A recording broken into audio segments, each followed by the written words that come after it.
आज कक्षा 9वीं में हम लोग दो बैलों की कहानी का अध्ययन करेंगे, जिसके रचनाकार या रचयिता कहानी सम्राट या उपन्यास सम्राट मुंशी प्रेमचंद जी के द्वारा रचित यह रचना है। आप सभी जानते हैं कि जो पुराना पाठ्यक्रम था उसमें बदलाव किया गया। आपके हिंदी भाषा में जो पुराना आपका पाठ्यक्रम था उसमें कुछ बदलाव हुए, और यह बदलाव क्यों हुए हैं कि भाषा की कक्षाएं जो होती हैं वो रोचक और चुनौती भरी नहीं होती। 2005 में राष्ट्रीय परिचर्चा में इस विषय पर काफ़ी तर्क वितर्क हुआ और यह निष्कर्ष निकाला गया कि आपकी भाषा की जो कक्षाएं हैं वह कैसी हो जाएं, रोचक बना दिया जाए। और इसी मानसिकता को बदलने के लिए यह जो पुस्तक है आपकी, इस दिशा में एक छोटा सा प्रयास किया गया है। और इस विषय को इस प्रकार बनाया गया है कि जब आपकी भाषा की पीरियड हो, हिंदी भाषा की घंटी हो, तो आपका जो पूरे दिन की जो समस्याएं हैं, जो मानसिक बोझ है, उसे हल्का किया जाए। मानसिक बोझ जो आपके ऊपर रहता है अन्य विषयों का, उसे हल्का किया जाए। और रटने की पद्धतियां जो हैं उसका हम क्या करें, त्याग करें। रटने वाली जो पद्धतियां कई वर्षों से निरंतर चली आ रही हैं, तो इस पाठ्यपुस्तक में इस तरह के पाठों का समायोजन किया गया है कि क्या हो, जो रटने वाली पद्धतियां अभी तक चल रही थीं उसका समापन किया जाए। आप कक्षा 1 से 8वीं तक हिंदी की पुस्तक पढ़ते चले आ रहे हैं, विधिवत अध्ययन कर चुके हैं, और अब आप लोगों के अंदर हिंदी की समझ आ चुकी है। वैचारिक समृद्धि को विकसित करने की आवश्यकता है। आपकी वैचारिक जो शक्तियां हैं, वैचारिक समृद्धि जो है, उसको हम क्या करें, विकसित करें। वैभाषिक रूप से आप इतने दक्ष हो जाएं कि हिंदी और उसके विमर्श और ज्ञान विज्ञान की भाषा भी बन सके, इस तरह का प्रयास किया गया है। तो प्रेमचंद की इस कहानी को पहले पाठ में आपके समाहित किया गया है। तो आप सभी जानते हैं कि प्रेमचंद जी का जन्म 1880 में, कब, 1880 में कहाँ हुआ था, बनारस के लमही गांव में। बनारस के लमही गांव में इनका जन्म हुआ था। और इनका जो मूल नाम है वह क्या था, धनपत राय था। इनका मूल नाम क्या था, धनपत राय था। और इनकी पारिवारिक जो स्थितियां थी, इनकी पारिवारिक स्थितियां काफ़ी दयनीय थी। तो बचपन में दयनीय स्थिति होने के कारण ये बहुत अधिक पढ़ाई नहीं कर सके। बीए तक की पढ़ाई इन्होंने की और शिक्षा विभाग में नौकरी भी कर ली। लेकिन बापूजी के असहयोग आंदोलन के कारण, बापूजी ने आंदोलन चलाया, कौन सा, असहयोग आंदोलन चलाया, उसमें सक्रिय रूप से भागीदारी ली इन्होंने और नौकरी से क्या किया, त्यागपत्र दे दिया। लेकिन लेखन की क्षमता इनके अंदर विद्यमान थे और पूरी तरह से लेखन में क्या थे, समर्पित हो गए थे। तो ये लेखन कार्य इनका चलता रहा। सन 1936 ईस्वी में इनका देहांत हो जाता है। लेकिन इतने छोटे से अंतराल में, इतने कम समय में ही प्रेमचंद ने कई कहानियों को लिखा। प्रेमचंद जी ने कई कहानियों को लिखा और उनकी जो कहानियां हैं तो मानसरोवर के 8 भागों में सम्मिलित है। कहानी के साथ साथ इन्होंने सेवा सदन, प्रेमाश्रम, रंगभूमि, कर्मभूमि, गबन, गोदान आदि उनके प्रमुख क्या हैं, उपन्यास हैं। इसके साथ इसी के कारण इन्हें क्या कहा जाता है, उपन्यास सम्राट के नाम से भी जाना जाता है। इन्होंने हंस, जागरण और माधुरी जैसी पत्रिकाओं का क्या किया, संपादन कार्य भी किया। प्रेमचंद की जो कथा है, जिस परिस्थिति से वो गुजरे हैं, जिस सामाजिक परिवेश से वे गुजरे हैं, जिस गांव और शहर के परिवेश को उन्होंने देखा और जिया, जो अनुभव किया, उसी की अभिव्यक्ति उनकी कथाओं में, उनकी रचनाओं में हमें देखने को मिलती है। किसानों और मजदूरों की दयनीय स्थिति, हमारे समाज में किसानों और मजदूरों की उस समय जब हम क्या थे, परतंत्र थे, हमारा देश गुलाम था, तो उनकी दयनीय स्थिति, दलितों का जो शोषण, समाज में स्त्री की दुर्दशा और स्वाधीनता आंदोलन आज उनकी रचनाओं का क्या है, मूल विषय है। इन्हीं मूल विषयों को लेकर उन्होंने क्या किया है, अपनी रचनाओं को किया है, लिखा है। प्रेमचंद की कथा का जो साहित्य है वो बड़ा ही व्यापक है, साहित्य का जो संसार है वो बड़ा ही व्यापक है। उसमें मनुष्य नहीं, उनकी कथा में मनुष्य नहीं, पशु और पक्षियों को भी अद्भुत आत्मीयता मिली है, उनसे लगाव मिला है। बड़ी से बड़ी बात को सरल भाषा में उन्होंने लिख दिया। कितनी भी बड़ी बात हो, संक्षेप में कहना ही प्रेमचंद का प्रमुख उद्देश्य था, प्रमुख लक्ष्य था। उन्होंने, उनकी भाषा कैसी है, सरल है, जो सभी के समझ में आ जाती है, सजीव एवं मुहावरेदार है, तथा उन्होंने लोक प्रचलित जो शब्द हैं, जो सभी लोग आसानी से समझ सकें, उसका कुशलतापूर्वक उन्होंने क्या किया है, अपनी भाषा में, अपनी रचनाओं में उसका प्रयोग किया है। तो आइए हम जानते हैं कि दो बैलों की कथा, दो बैलों की कथा भी ये बता रहे हैं प्रेमचंदी। दो बैलों की कथा के माध्यम से कहना क्या चाहते हैं कि दो बैलों की कथा के माध्यम से प्रेमचंद जी ने कृषक समाज तथा पशुओं के भावात्मक संबंध का वर्णन किया है। जो पशुओं और मनुष्यों के बीच पारस्परिक संबंध रहता है, पशुओं का पशुओं के साथ, पशुओं का मानव के साथ, उसी संबंध को दिखाने का इन्होंने क्या किया है, प्रयास किया है। इस कहानी में उन्होंने यह भी बताया है, दो बैलों की कथा में उन्होंने यह भी बताया है कि स्वतंत्रता सहज रूप में नहीं मिलती, क्योंकि उस समय हम क्या थे, परतंत्र थे। तो यह बता रहे हैं कि ये जो स्वतंत्रता मिलती है किसी भी व्यक्ति को, किसी भी प्राणी को, किसी भी जीव को, यह सहजता के साथ, आसानी के साथ नहीं मिलती। उसके लिए क्या करना पड़ता है, व्यक्ति को बार बार संघर्ष करना पड़ता है। स्वतंत्रता पाने के लिए हमें क्या करना पड़ता है, बार बार संघर्ष करना पड़ता है। इस प्रकार से हम कह सकते हैं परोक्ष रूप से यह कहानी आज़ादी के आंदोलन की भी याद दिलाती है। जो हमें यह आज़ादी मिली है, जिस स्वतंत्रता के साथ हम सभी यहाँ बैठ कर पढ़ रहे हैं, वह आज़ादी हमें आसानी के साथ नहीं मिली है। आंदोलन की भावनाओं से भी यह कहानी जुड़ी हुई है। इसके साथ ही इस कहानी में और क्या है, प्रेमचंद ने पंचतंत्र और हितोपदेश की कथा परंपरा का उपयोग किया और उसका विकास भी धीरे धीरे आगे की ओर बढ़ाया है। तो सबसे पहले आपको करना क्या है, दो बैलों की कथा को क्या करना है, संपूर्ण कथा को पूरी तन्मयता के साथ अध्ययन करना है, पढ़ लेना है। ठीक, जो इसके महत्वपूर्ण बिंदु हैं, जो आपकी परीक्षाओं में अक्सर पूछे जाते हैं, उनका भावार्थ, शब्दार्थ, संदर्भ व प्रसंग जो लिखने के लिए आता है गद्य खंड से, उनका हमें क्या करना है, अध्ययन करना है।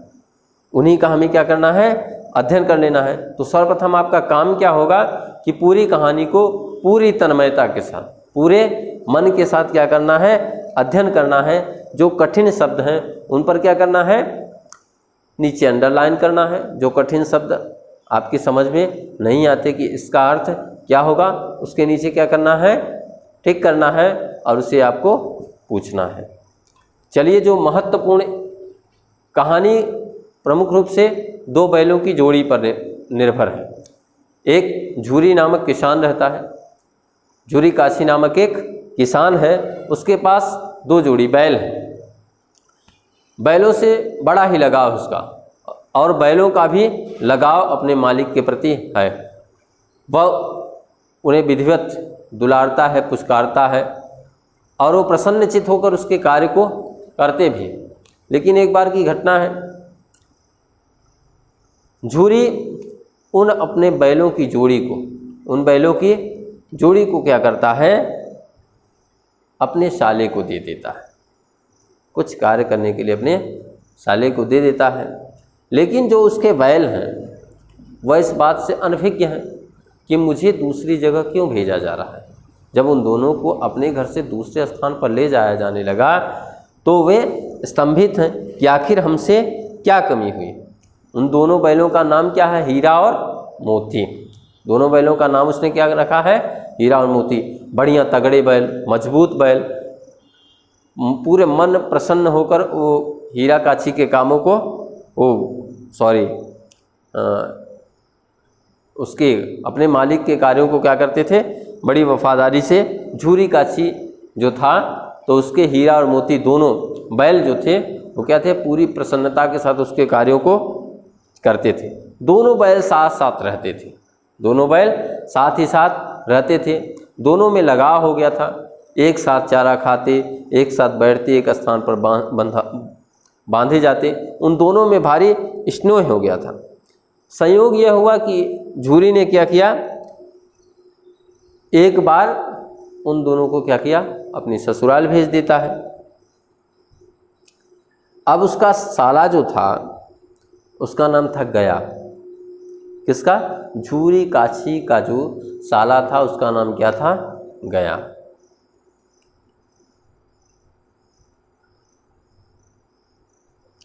वह जब उन बैलों को लेकर जाने लगा तो बड़ी कठिनाई का सामना करना पड़ा। बड़ी आसानी के साथ वो नहीं जा रहे थे।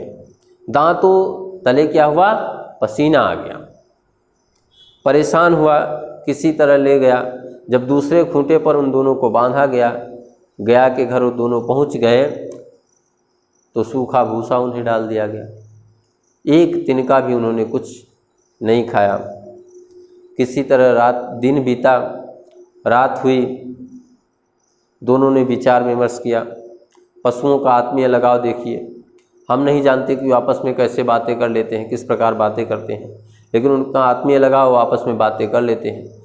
उन दोनों के बीच में चर्चाएं हुई और दोनों ने रस्सी तोड़ा। रात के अंधेरे में दोनों कहाँ चले गए, अपने पूर्व वाले घर में, झूरी काछी के घर पहुंच गए।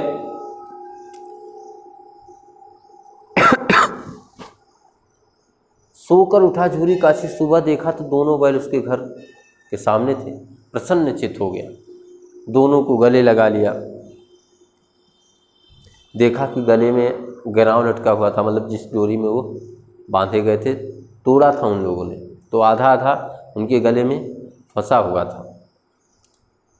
गर्दन में वो रस्सी फंसी हुई थी। समझ गया कि इन्होंने विद्रोह करके आ गए, लेकिन उसका हृदय जो हुआ, उसका लगाव जो था, उसका हृदय क्या हुआ, गदगद हो गया, वह प्रसन्नचित्त हो गया। घर और गांव के लड़कों ने जब देखा कि हीरा और मोती दोनों इतनी दूर से, कोई रास्ता बताने वाला नहीं था और अपने मालिक के पास चले आए, उनका लगाव था, सारे लड़के प्रसन्न हो गए। सभी ने योजना बनाई उन्हें पुरस्कार देने की। पुरस्कार क्या देंगे बैल को? कोई अपने घर से रोटी ले आया, कोई गुड़ ले आया, कोई चोकर ले आया, कोई भूसा ले आया, कोई न कोई उपहार लेकर बैलों को खिलाने के लिए पहुंच गए। एक बालक ने तो कहा, ऐसे बैल किसी के पास न होंगे, ऐसे बैल किसी के पास। तो दूसरे ने कहा, देखो ये इतनी दूर से अकेले चले आए, देखो ये इतनी दूर से अकेले चले आए। तीसरा बोला उतने में, बैल नहीं हैं, वे तो उस जन्म के आदमी हैं, देखो भैया, इसी घर के आदमी प्रतीत होते हैं। फिर उसकी पत्नी जो थी कुछ क्रोधित हुई। उस दिन भूसे में जो अन्य चीज़ें मिलाई जाती थी, खरी वगैरह, चुनी वगैरह, वह उसे नहीं प्रदान की गई। नौकर को मना कर दिया गया। दूसरे दिन झूरी का साला फिर आया, बैलों को लेकर चला गया और इस बार हाथ में लेके नहीं गया, गाड़ी में जोत कर ले गया। कई स्थानों पर तो मोती ने गाड़ी को क्या किया, सड़क की खाई में गिराने का पर हीरा उसे रोक लेता। हीरा कहता कि जाने दो। संध्या समय दोनों उसी स्थान पर पहुंच गए। फिर वही सूखा चारा, सूखा भूसा उन लोगों को डाल दिया गया। एक भी तिनका उनसे खाया नहीं जाता। यह क्रम चलता रहता है। 2-3 दिन बीत जाते हैं। उसी घर की में एक बालिका रहती है। उसी घर में एक बालिका रहती है।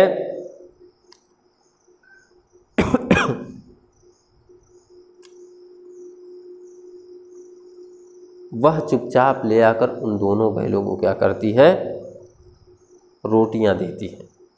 एक एक रोटियां देती हैं। लड़की वह जो थी वह भैरव की थी। उसकी माँ का देहांत हो गया था। उसके साले ने दूसरी शादी कर ली थी। वो दोनों बैल दिन भर जोते जाते, डंडे खाते, लेकिन चलते रहते। शाम को थान पे बांध दिए जाते, अपने स्थान पर बांध दिए जाते और वही सूखा भूसा दे दिया जाता। प्रतिदिन वही लड़की लेकर आती, उन्हें एक एक रोटियां खिला देती। बैलों से उसका स्नेह हो गया। बैलों से लड़की का स्नेह हो गया। वो दोनों उसे स्नेह के दृष्टि से देखते थे। मोती सोचता कि चलो फिर से भाग चलते हैं। हीरा कहता ऐसा करना ठीक नहीं होगा। मोटी रस्सियों में उन्हें बांध दिया गया था। एक दिन हुआ क्या, आपस में वो लोग बातें कर रहे थे। झूरी के साले आपस में बातें कर रहे थे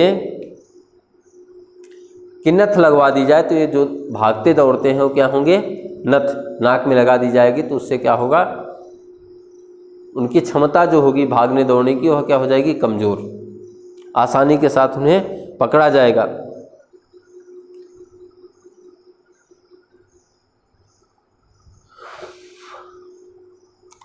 मोती बहुत चाहता था कि यहाँ से भाग चलें। एक आध दिन झूरी के साले को, गया को ही मार दें, नहीं तो उसकी स्त्री को मार देते हैं। स्त्री, हीरा ने कहा स्त्री पर बल दिखाना अच्छी बात नहीं है। ये सारी बातें होती हैं। एक दिन उन दोनों में बात होती, हीरा और मोती में, कि रस्सियाँ जो है दांत से चबाकर इसको तोड़ के और फिर यहाँ से भाग चलेंगे। दोनों ने विचार विमर्श किया। उसके उपरांत प्रयास जारी रखा, लेकिन मजबूत रस्सी होने के कारण उनके दांत से कट नहीं रही थी। रात को वही छोटी सी बालिका आई। उसने देखा कि दोनों बैल भागने का प्रयास कर रहे हैं, तो उसने क्या किया, रस्सियाँ खोल दी।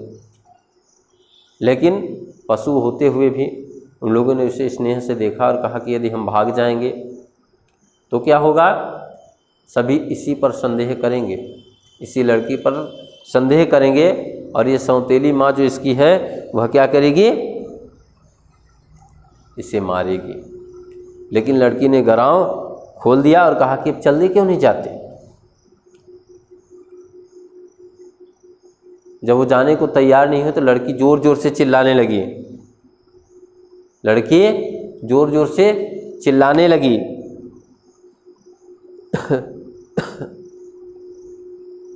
दोनों फूफा वाले जो बैल आए थे वो भागे जा रहे हैं। लड़की क्या कहती, दोनों फूफा वाले जो बैल आए थे वो भागे जा रहे हैं। ओ दादा, दादा दोनों बैल भागे जा रहे हैं। गया गड़बड़ा कर उठा, हड़बड़ा कर भीतर से निकला और बैलों को पकड़ने के लिए चला। वे दोनों भागे। गया ने पीछा किया लेकिन वो पकड़ से दूर हो गए। गया ने शोर मचाया लेकिन कोई पकड़ नहीं पाया। दोनों भागते भागते रास्ता भटक गए। दोनों भागते भागते भटक गए रास्ता। दोनों भूख से व्याकुल हो रहे थे। एक खेत में पहुँचे, देखा हरी मटर लगी हुई थी। दोनों ने चबकर खाया। वहाँ से फिर निकल पड़े। कहानी को क्या करते हैं, थोड़ा संक्षेप में करते हैं, फिर इसके भाव को हम समझने का प्रयास करेंगे। तो सामने से एक बड़ा सांड आता हुआ दिखाई देता। दोनों के अकेले की बस की बात नहीं थी। हीरा और मोती ने आपस में चर्चा की कि दोनों साथ मिलकर लड़ेंगे तो इसका सामना कर सकेंगे और इसे हरा देंगे। हीरा आगे से लड़ता तो मोती पीछे से मारता, मोती को मारने वह सांड जाता तो हीरा उसे मार देता। दोनों लड़ते लड़ते उस सांड को हरा देते हैं, वह भाग जाता है। फिर उन लोगों को भूख लग जाती है, फिर उसी हरे मटर के खेत में क्या करते हैं, मटर खाने लगते हैं, चरते हैं उसको, पेट भर जाता है। फिर दो किसान उन्हें आते हुए दिखाई देते हैं। एक बैल तो भाग जाता है, लेकिन दूसरा उसका मित्र जो है वह फंस जाता है। एक को छोड़कर दूसरा नहीं भागता, इसी के चक्कर में दोनों पकड़े जाते हैं। जब दोनों पकड़ लिए जाते हैं तो उन्हें एक स्थान पर ले जाया जाता है।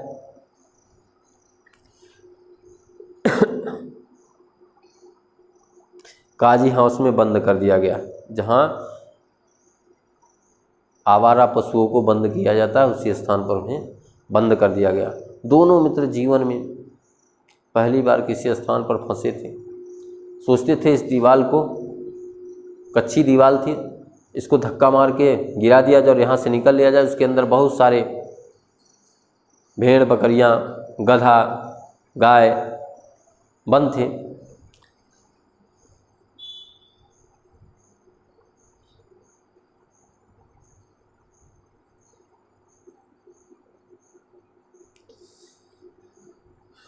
हीरा ने प्रयास किया, मजबूती से अपनी सींग उसमें गड़ाया, तोड़ने का प्रयास किया, लेकिन 2-4 सींग ही मारा था। कितने में काजी हाउस का जो रखवाला था, जो सभी पशुओं की गिनती करता था, हाजिरी लेता था, वह आ गया, उसकी हरकत को देख लेता है, उसको मोटी रस्सी में बांध देता है। जब हीरा बन जाता है तो मोती वही काम करता है। मोती का प्रयास सफल होता है, वह दीवार गिर जाती है, सारे पशु भाग जाते हैं, लेकिन उसमें 2 गधे रहते हैं, वो नहीं भागते, वो दोनों नहीं भागते। मोती क्या करता है, उनको सींग से मारकर भगा देता है। मोती मोटी रस्सी से बंधा हुआ था और रस्सी नहीं टूटती, तो वह हीरा मोती से कहता है कि तुम भाग जाओ। बोलता है, अरे मित्र कैसी बात करते हो, मैं तुम्हें छोड़कर भाग नहीं सकती, ऐसे कैसे भाग जाऊं। एक बंधा रहता तो दूसरा भी नहीं जाता। कई दिन बीत गए, 1 सप्ताह दोनों मित्र वहीं पर बंधे रहे, खूब मार खाई। फिर एक दिन उनकी नीलामी हुई, कोई भी खरीदार उनको लेने का तैयार नहीं था। फिर एक बूढ़ा व्यक्ति दाढ़ी वाला आया, उनकी नीलामी किया, और नीलाम हो जाने के बाद दोनों मित्रों ने देखा कि यह कसाई हमें मालूम होता है। उसकी वेशभूषा देखकर दोनों आपस में बात करते हैं कि कसाई हमें मालूम होता है।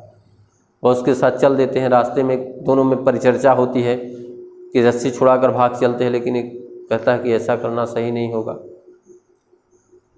वह दाढ़ी वाला व्यक्ति उनको लेकर उसी मार्ग में जाता है जिस रास्ते में उनका घर था। कुछ दूर जाने पर उन्हें महसूस होता है कि यह तो अपना ही गांव है, ये तो वही कुआं है जहां से हम पानी भरवाते थे,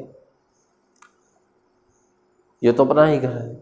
दोनों जब देखते हैं तो खुशी से प्रसन्नचित्त होते हैं, कुदाने मारने लगते हैं, कूदकर अपने घर पहुंच जाते हैं। वह पीछे पीछे उनके व्यक्ति, जो खरीदा था व्यक्ति, वह भी उनके सहसा। दोनों को क्या मालूम हुआ कि यह परिचित रहा है, हाँ इसी रास्ते से तो गए थे।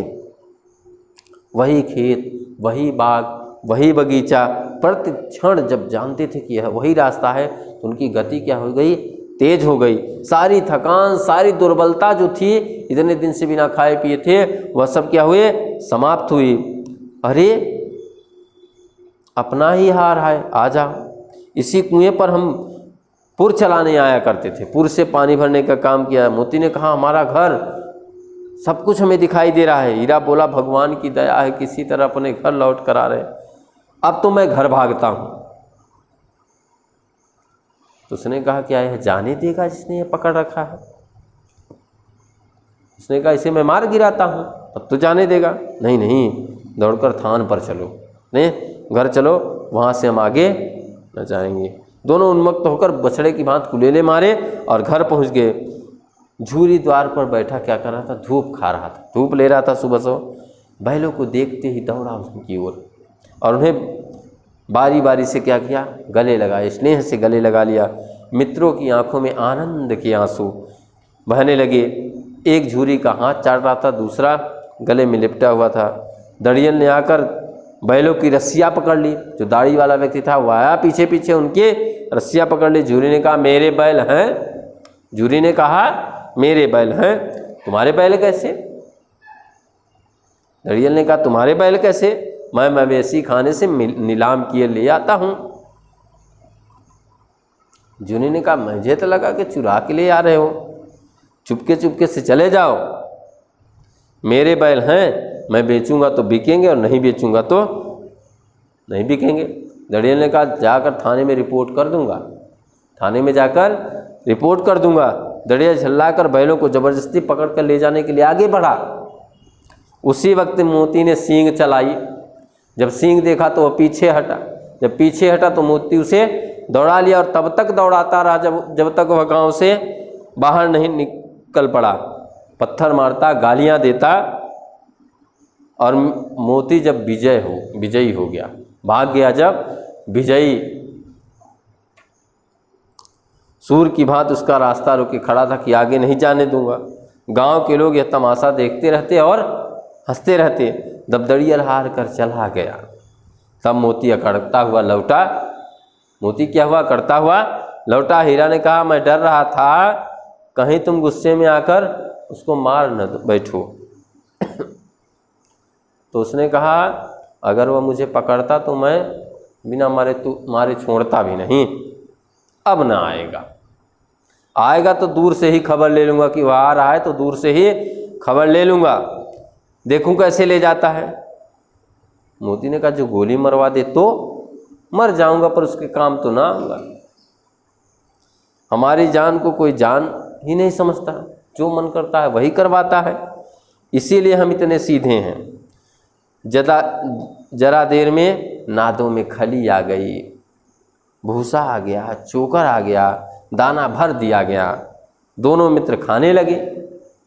झूरी खड़ा दोनों को सहला रहा था। 20 लड़के तमाशे देख रहे थे। सारे गांव में उत्साह सा उमंग भरा हुआ था। उस समय मालकिन ने आकर दोनों को क्या किया? माथा चूम लिया। अब जो महत्वपूर्ण इसके क्या है खंड हैं, जो परीक्षाओं में आपके आते हैं, उसका भावार्थ समझ लीजिए। तो देखिए आप, सर्वप्रथम आपको क्या देखना है?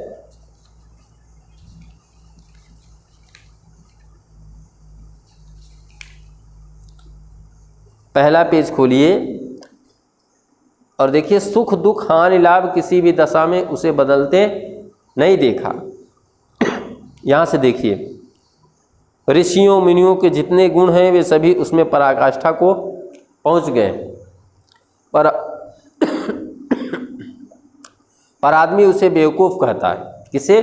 गधे को। एक गधे को केंद्र में रखकर यह कहानी लिखी गई थी। सद्गुणों का इतना अनादर कहीं नहीं देखा। कदाचित सीधापन संसार के लिए उपयुक्त ही नहीं है। सीधापन संसार के लिए उपयुक्त। देखिए ना, भारतवासियों की अफ्रीका में क्या दुर्दशा हो रही है। भारतवासियों की क्यों दुर्दशा होती है? क्योंकि वे सीधे हैं। क्यों अमेरिका में उन्हें घुसने नहीं दिया जाता?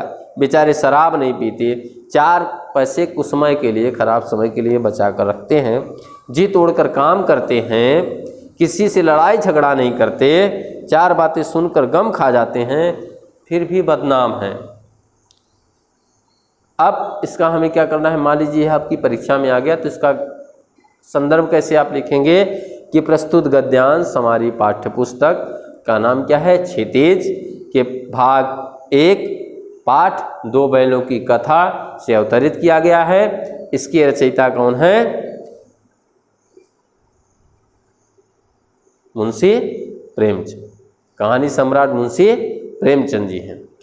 अब इसका प्रसंग क्या आएगा? गधे को केंद्र में रखकर इस पंक्तियों को कहा गया है। तो प्रस्तुत पंक्तियों में गधे के माध्यम से भारतीय लोगों के सीधेपन एवं सज्जनता के बारे में बताया गया है कि भारतवासी कैसे होते हैं? सीधे होते हैं एवं सज्जन होते हैं। अब लेखक आगे क्या कहता है? कहता क्या है कि सुख दुख हानि लाभ किसी भी दशा में उसे बदलते नहीं देखा।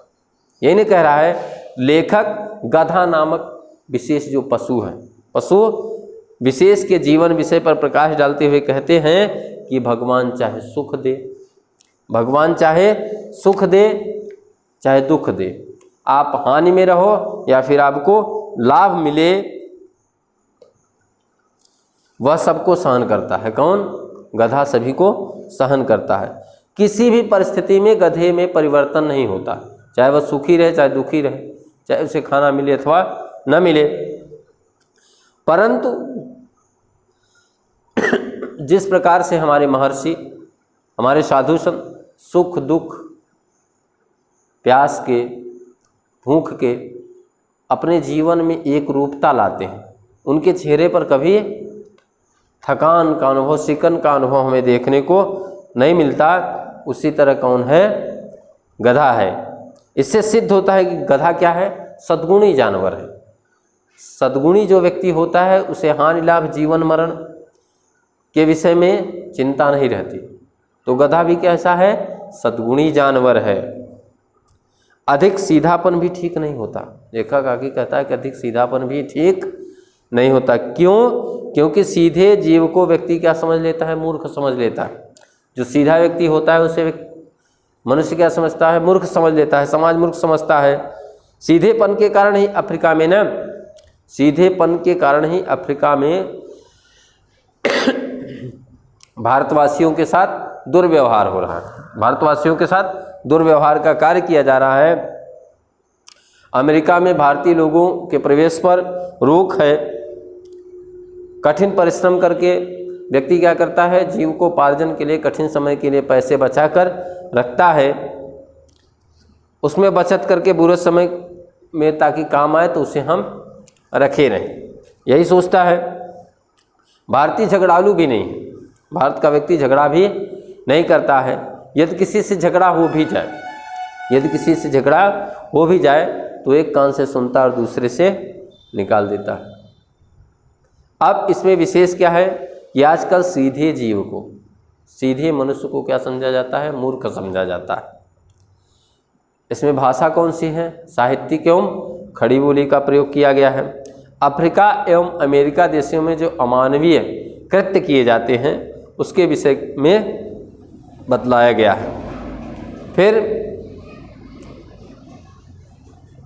एक और महत्वपूर्ण कुछ पंक्तियां हैं जिसका कभी कभी क्या होता है अर्थ आपको लिखने को आएगा, तो उसे देखिए।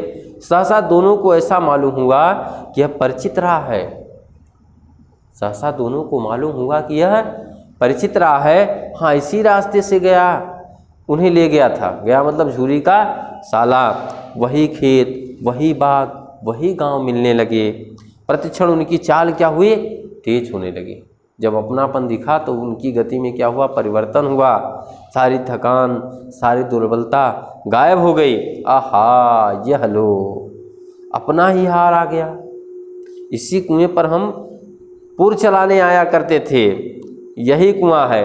तो संदर्भ इसमें वही हो जाएगा और प्रसंग क्या होगा कि अपने पूर्व एवं परिचित जो खेत, वन, बाग आदि को देखते हैं जब बैल, ये सब देखकर राह भटके बैलों के अंदर क्या होता है? एक प्रसन्नता देखने को मिलती है। तो उसी का इसमें वर्णन किया गया है।